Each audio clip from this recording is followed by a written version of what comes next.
அன்பான தேவ பிள்ளைகளே, கர்த்தருடைய நாமத்தினால் உங்களுக்கென அன்பின் வாழ்த்துக்கள். ஹல்லேலூயா. இன்றைய வேத வசனம் யாத்ராகம புஸ்தகம், யாத்ராகமம் 14வது அதிகாரம் 14வது வசனம்.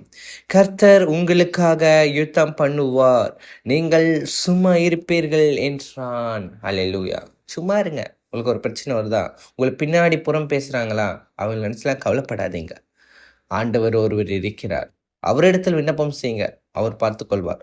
உங்கள் விண்ணப்பம் கண்டம் விட்டு கண்டம் பாயும் ஏவுனை போன்றது, பூலோகத்திலிருந்து பரலோகத்திற்கு கடந்து செல்லும் இந்த விண்ணப்பம்.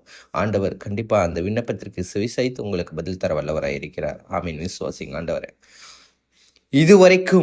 இதுவரைக்கும் எத்தனையோ வருஷங்கள் அடைய முடியாமல் இருந்த ஆசீர்வாதங்களையும் நன்மைகளையும் லகுகளையும் இந்த மாதம் நீங்கள் அடையும்படி, இந்த பிப்ரவரி மாதம் அடையும்படி கர்த்தர் தம்முடைய ஒட்டுமொத்த வல்லமையும் வெளிப்படுத்தி அற்புதமான வழிகளில் உங்களுக்காக உண்டாக்குவார். ஆண்டவர் அற்புதமான வழிகளில் உங்களுக்கு என்ன பண்ணுவார்? உண்டாக்குவார். இதோ வனாந்திரத்தில் வழியையும் அவ்வாந்திர வழி ஆறுகளையும் உண்டாக்குவேன் என்று சொன்னவர் சாத்தியமே இல்லாததை இந்த மாதம் உங்களுக்கு சாத்தியமாக்குவார்.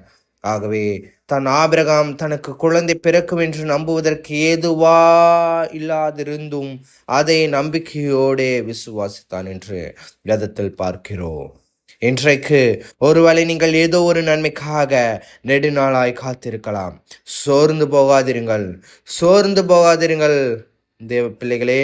ஏனென்றால் உங்கள் காத்திருப்பின் நாட்கள் முடிந்து நீங்கள் எதற்காக காத்திருந்தீர்களோ